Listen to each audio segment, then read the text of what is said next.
I don't have the best visual aid right now, and I'm going to be keeping this short because I want to get to the main point of the video right now. If you have the iPhone 13 or you're planning on upgrading your phone to the iPhone 13, I will have to say be very careful with your upgrade, because if you update it to the 26.4.1, I believe, or maybe it's point 0.2, whatever the new beta is for the software on the device, it's running very slow and it's going to be bad for your device.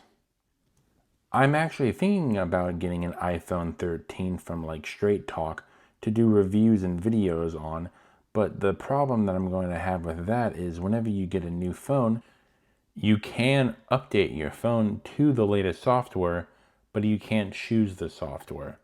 Like, I don't know about you, but iOS 26.1 was peak Apple.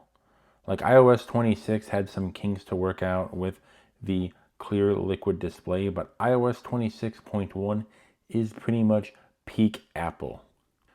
With the updates though, I'm very worried about the future potential of these phones.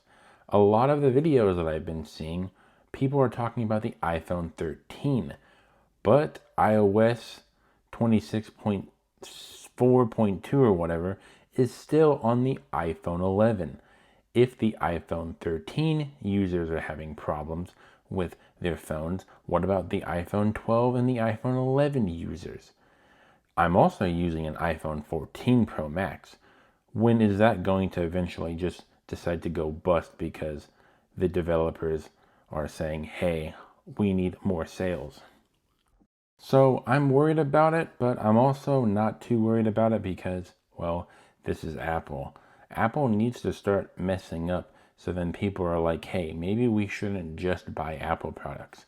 Or if they do buy Apple products, go back into the past. This is the iPad Mini 2, and I still have it on iOS 9. I do not plan on updating it past that because iOS 12 is pretty cool, but iOS, or iPad 9 I mean, whatever, is pretty nice on this device. A lot of people need to not update their phone because I know security is one thing, but having a phone die on you in like 2 to 3 minutes is a whole bigger problem than just security. Don't get me wrong, security is very important, and I mean, well, make sure your security is up to date, but also don't be dumb.